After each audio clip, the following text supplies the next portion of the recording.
soon. Now, hopefully, third times is the charm, and Shitey's back in. He's buckled up. Can someone tie him down, maybe, so he can't go anywhere else? So it's going to be CTF Truth once again. Everybody, hold on to your seats. Let's pray to Thor, to Odin, to Allah, to anybody you really want to. Let's keep Shitey, keep Big Dave in the lobby here, please, God. I believe we're all just watching the countdown now with bated breath. This is it. It's been the worst first series we've ever had on. I'll say it. I'm pinning it on this series, but we're finally, Richie, into the action. Can we get a Shiesty check? It appears as though he has buckled down for the long haul, and he's going to get ready to jump himself into some capture the flag on Truth. We're going to start off with Tommy the Krogan as he immediately goes to contest that camouflage. A pre-nade towards P1, a pre-nade towards P2. Does find the body, gets the hit markers onto Hollers or his teammate. 2 members down for HCS. Camo into the chest. Shiesty on a little bit of a flank. There's Shiesty with a double kill. So when you can get him in the game and when he can shoot his gun, he can do some decent stuff. It's got a nuclear powered router. Look at that. They're trying to run it carbine, but this is one of the times, Richie, where it might be a good idea and it might be tempting to run the flag on the carbine side, but you need a player on that bubble to block those spawns, otherwise the players are just going to peek up and say, hello, how you doing? Thanks for the free kill. Speed goes down. We're going to try and see where this flag is. They're actually making some decent inroads, but again, that rotation time back through the base and into the carbine tower in general is just so fast, and this is often what can happen when you do try and force a flag run down this side of the map. You can be susceptible to the counter, and again, even though there's a player on the car cuts, still spawning there.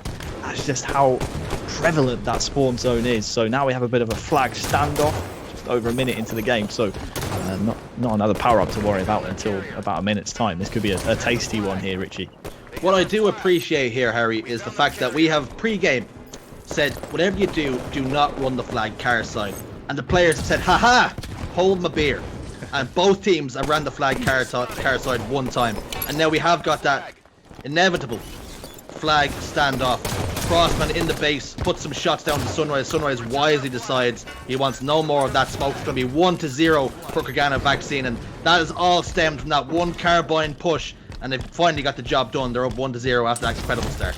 Well, that'll teach you HCS. That's why you don't run the flag carbine, because instead of you scoring, it's the enemy team come away with the flag capture. So maybe a lesson learned for them. Pink Tower Control is going to be the name of the game for the next few minutes, because obviously camouflage coming up soon. It was this man who grabbed the last one, and he wins a pivotal there on top middle against Shiesty. All the while, by the way, Speed running this flag on the carbine side and winning a fight against Hollers means the camouflage goes their way, and a second flag capture to go with it as well. Crossman goes down with the power up, but well, they got a flag capture while everyone was scrapping over by the Pink Tower. Great run by Speed. Now it's 2-0. Yeah, the damage has already been done to HCSS. They need to stop the bleeding here quick, fast. Get themselves back on top. They had such a great start with Shiesty on that flank on P side, but now somehow find themselves 2 flags down. What do they need to do to really get a grip of this game here? It's quite tricky, because all the while that you're trying to avoid the carbine side of the map, it can be so tempting to overextend, and at this stage of the game you kind of have to overextend because of this flag run, but you need a foothold in your own base, and that's something that KroganaVaccine are doing so well. Flanking basement and just making you spawn outside of your own base, and essentially that forces the enemy into a decision. Do I clear my own base? Do I try and flank through? I mean, look at Crossman here, just being a nuisance, like a little cockroach in the blue team basement. It's so tricky, and thanks to his teammates overextending from their bubble spawns, you can now safely run this flag on the carbine side. So it's really well played and well executed so far from KroganaVaccine, and they're showing why they have been good value for their money and their 3rd place finish in last week's cup. Yeah, Crossman has decided to walk that flag all the way down car side, meeting absolutely no resistance along the way. The road had already been paved, and down he skated, but another flag standoff, and what HCS cannot do now is come up second best in this last flag standoff, because if they do, they will be down 1-0 in the series. Tommy the Krogan takes down Hollers. Speed also falls by the wayside. Crossman gets a lovely little kill onto Cruz as well, whilst holding the flag and keeping that safe and close to his chest. But we're just going to have a bit of a split here, a bit of a 50-50, and it's going to be a bit of a coin flip. The camouflage is going to be dropping very soon as well, and that could be pivotal the way this game shapes out. Yeah, that's why you see so many bodies flooding into P2 here. I like the idea from Crossman, kind of anchor this pink side in preparation for that power-up. You've got it the previous 2 times it's been up on the map, but I believe it's either been burned or it's in the enemy team's hands this time around. Vital kill to get there. That's going to slow down the push from HCSS. Hollers drops, and it's actually a double with the flag here from Crossman, looking for the triple as well. This is some great damage output from the man holding the objective. 3rd kill in a row now. And the last one to find is going to be the flag carrier, apart from the overextenders. So, yeah, despite Crossman not really able to advance too much on the map, he doesn't need to because he's got the flag in his hand. So, 2 kills go their way. This should be game momentarily here, Richie. If you're HCSS, are you disappointed that you put the pressure onto that flag carrier, but he was able to take down 3 whilst holding the flag? He puts in the flag then to send us into map number 2. They're going to go 1 up in the series as KroganaVaccine, and they've been looking very, very good right now. Well, you say that, but yeah, you kind of have to push into the enemy's pink side. When that camouflage is coming up, you have to deny them sight lines and deny them routes onto the power-up. We'll take a look at the stats. 14 kills I'm seeing from Speed. He also had that great flag run while we were obsessing over the second camouflage of the game, Richie. He was like, oh, everyone's looking at that. That's fine. I'm just going to grab this flag, and took it all the way home. So it was a really good showing from Speed, especially on the other side, Sunrise. Bit of a slow performance from him. Yeah, he just the Pink Panther slipped away in the night with the flag while everybody else on the map decided they were going to turn their attentions to the camouflage. Great display out of them, and we're going to go to a Slayer now on Coliseum. Harry, it's the old cliche. We say it time after time. Anybody can win a Slayer. I'm going to keep saying it every week until the team that is least favorite to win do actually win the Slayer. So Cruz, Hollers, Shiesty, and Sunrise, what do they need to do to maybe come out on top here and take this to a game 4? Listen, man, I say it every single Coliseum. Doesn't matter if it's Slayer or if it's Flag. You need the power weapons. The difference in scoreline often has a huge correlation to the power weapon kills column come the end of the game. So just keep an eye on that. And whoever wins the fights around the power weapons and then puts them into use, getting kills and influencing spawns, is more than likely, I would say at least 9.5 times out of 10, is going to come out on top. There might be the half time that a team can kind of upset the odds and win without the power weapons, but it's very, very unlikely. Now we are in the helmet of Cruz at the moment. It's great to see him back and competing as well. Maybe getting a little taste before Infinite drops. And one man that will be looking to pick himself and find himself onto a roster come Halo Infinite will be Cruz, as he gets a kill onto Tommy the Krogan, but is ultimately taken down by Speed. And Speed loves that snipe rifle. He's got his baby in his hand. He's going to look to do some damage here over towards the red elbow side. Yeah, he's playing low side along with the rest of his team. Needs to be really careful the enemy don't spawn in the base with him. It's good to see that he's aware of that. Great spawn influence again. This is what we're talking about. Once you get these weapons, you need to force the enemy into those predictable spawns so you can make the kills a little bit easier. You can see all of HCSS right now wondering where Speed is. He just has free roam of the bottom of the map here. And it's a double for him. 4 down for HCSS. And guess what? It was KroganaVaccine who got rockets and got snipe. And look at the score differential. Great job out of Speed and friends just manipulating them spawns. Something that we're seeing more often than not now is players opting to use that DMR, those extended sightlines, that extra punch across the map. What do you think about that in its reintroduction into the meta? Oh, I hate the DMR. I'd never pick it up. Okay, Speed. All right, man. We should just sit back and enjoy the sniping. I believe he has no ammo left, but yeah, I'm not a big fan of the DMR, to be honest with you. I don't like the slow rate of fire, because if I'm liable to hit or miss a shot in the fight, essentially I basically have to wait like an extra second for the next bullet to be ready. But wow, what a shot from Speed. Look at the score, 17-7. This is a big set of rockets here for HCSS if they want to try and come back in this game. Similarly, you can run away with the game if you get power weapons early on, but obviously there is also that route back into the game. If you can win a fight around a power weapon, you can easily swing the pendulum back in your favor. But it's Speed who's won the rocket fight this time around, so no power weapons to play with yet again for HCSS. Speed with the rocket launcher in his pocket. Crossman gets a kill onto Cruz, and they're just extending this lead as time goes on. And HCSS just do not seem to be able to match them for pace. Here is Speed now, still has that DMR, still has one rocket in the chamber to play with as well. Opts not to fire it there towards that player, which was Shiesty trying to scramble to stay alive. And now he's got these blue players in blue base, and they're have a little bit of a pinch going on. Tommy gets a 5 onto Hollers elsewhere. Sunrise, though, answers back in anger onto Crossman, and Tommy gets a kill onto Shiesty. So they can trade these kills all day long, can KroganaVaccine, because they are comfortably in the lead. So HCSS really need to think outside the box. We need to start working as a cohesive unit here. You can see Speed just playing this position, almost using the new sniper as bait. I was loving the spawn manipulation yet again from this man. Keeping them spawn as far away as possible from the sniper. Still on this weapon pad, over 15 seconds since it spawned, but look at that big gun runner for the German here. And again, we could just sit back, put our feet up at this point and just enjoy the greatness that is Speed with a snipe. He's almost become synonymous with this weapon at times, and again, now it's just about finding where the spawns are and then hitting those shots. We talk about German efficiency, and that's exactly what he has done, whether it's been a sniper rifle, a rocket launcher, a DMR. He's a killing machine, an absolute terminator when it comes to a Slayer, or indeed an objective game type as well. And their team is so far on top at the moment with another rocket launcher, and Speed's come to offer a little bit of support, just paved the way for his teammate, find any faces that might try and contest that rocket launcher. But as you can see, HCSS all over towards that sniper side, almost conceding that rocket launcher. All Speed finds Hollers' body as well. That's back-to-back killing sprees for Speed. I'd love to see what his deaths are actually in the game so far. He only has 1 death, 10 kills and 1 death for Speed, and he is just a Reaper right now. Yeah, also holding down the elbow side, right, while those rockets are still on that weapon pad. If any of his teammates are getting brave enough to try and scoop those up, then they basically do not have any pressure coming from the elbow side of the map. They now have rockets in the hands of Tommy. Another headshot into the pockets of Speed. And, well, I hate to see, again, the power weapon kills column.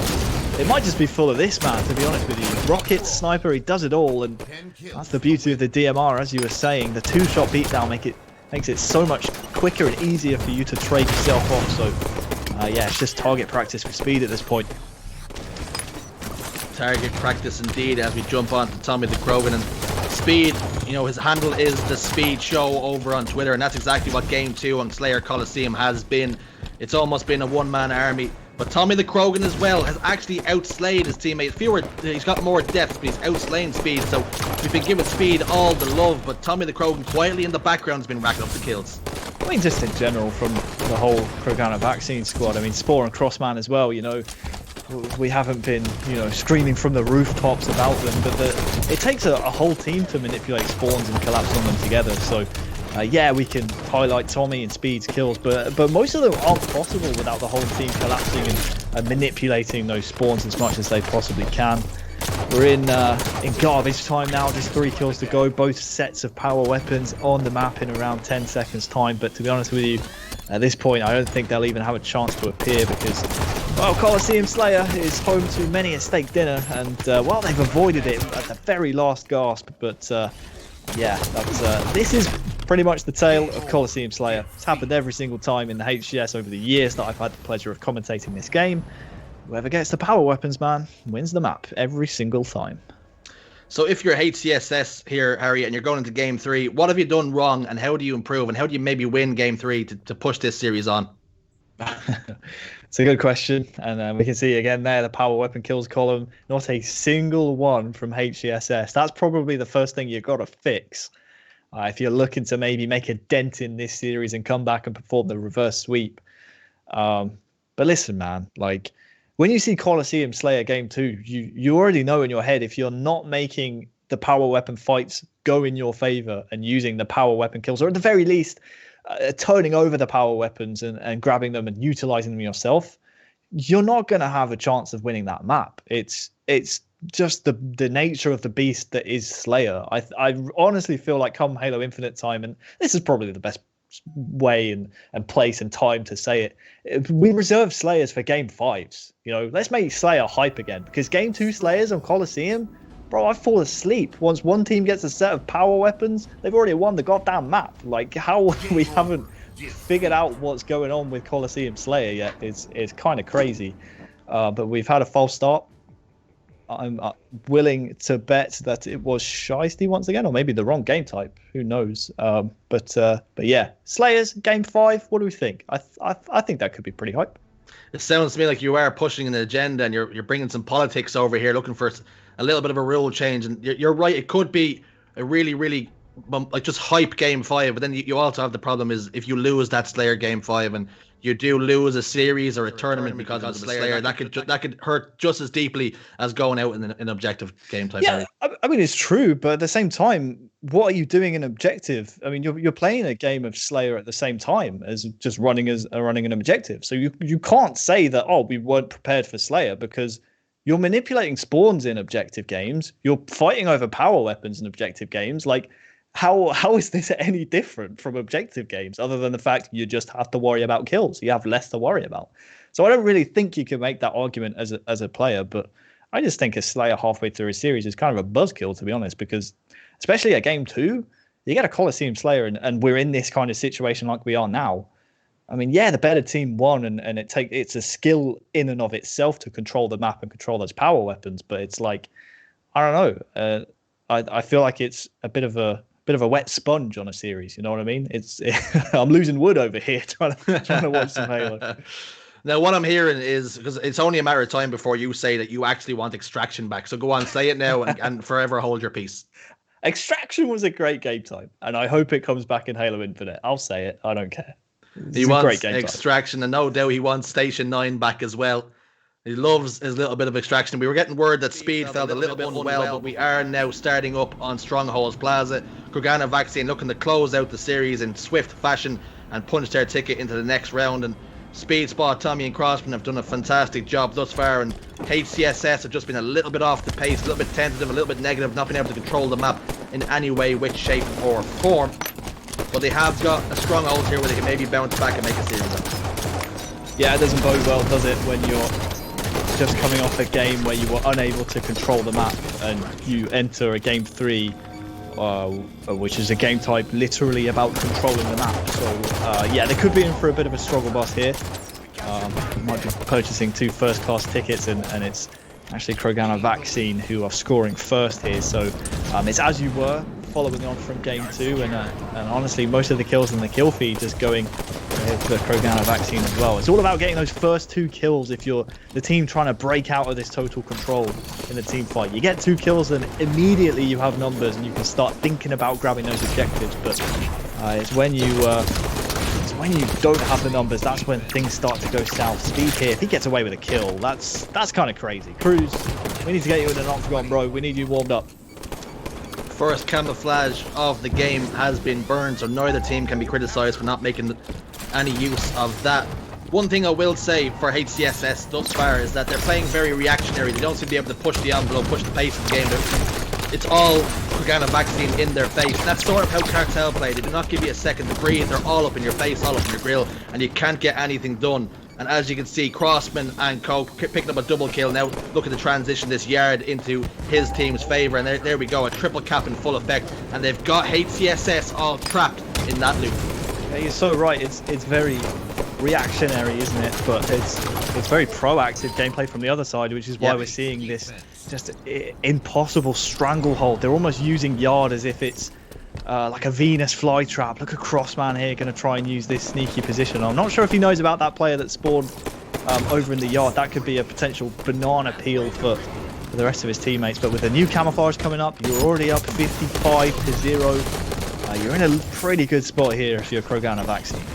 There is the camouflage. Looks as though Crossman is going to be the man to push the envelope, pick that up, pop it into his chest, which he does, and can he scamper away with his life as well? The damage has been already done, though, as Yard now slowly gets transitioned over towards HCSS, but there's been so much score gone in favour of KroganaVaccine now. There's a long, painful road back if you are HCSS. Looking to try and solo cap the nest now as well, and surely Hullers will not get away with that. No, he doesn't. That's the problem. They're trying to play for themselves, by themselves here, Harry.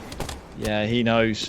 He knows. As soon as 2 players started shooting him, once he was in the stronghold by himself, I think poor Jake Hollers there was just like, okay, yep, I'm dead. I think he accepted defeat, and Looking at the kill feed, it's a sea of red for red team, 3 down for HCSS. They're not grouping up, they're not waiting for each other, as you said, so it's always going to be difficult. And just look at the flood, look at the reaction. Once Crossman gives the call, there's several players pushing. It's a massive melee here in Yard. Double for Crossman should be. Has a shotgun to work with as well. Do it there if he wants it. Contesting the whole time. Pivy to win, Frenzy to win. 100-0 is coming very soon. Crossman with a kill and a frenzy, and unlike last week, he's no longer waiting for game 5s. This is just all series long Crossman at the moment, but the time ticks away, and I think HCSS have known the writing's on the wall. They will be heading out. We will see them again next week because they have fallen by the wayside. And a really, really impressive performance from KroganaVaccine there, Harry. Well, the early series milk from Shiesty was either mind games or just maybe an opposite of things to come. We can take a look at some of the stats here now. Just the 1 kill for poor Timmy, 1 and 10 for him. That's a game to forget. But that's the type of game that Plaza Strongholds is. If you are on the losing end of a total control and a triple cap, you have to break back into the map. And if your whole team is not on the same page, Richie, that you can end up with stats like Holland's. You can end up with a -9 or a breadstick here or there. It's just the nature of that game type. It happens at the pro level as well. So, a rough game there for Hollers, but a very professional performance from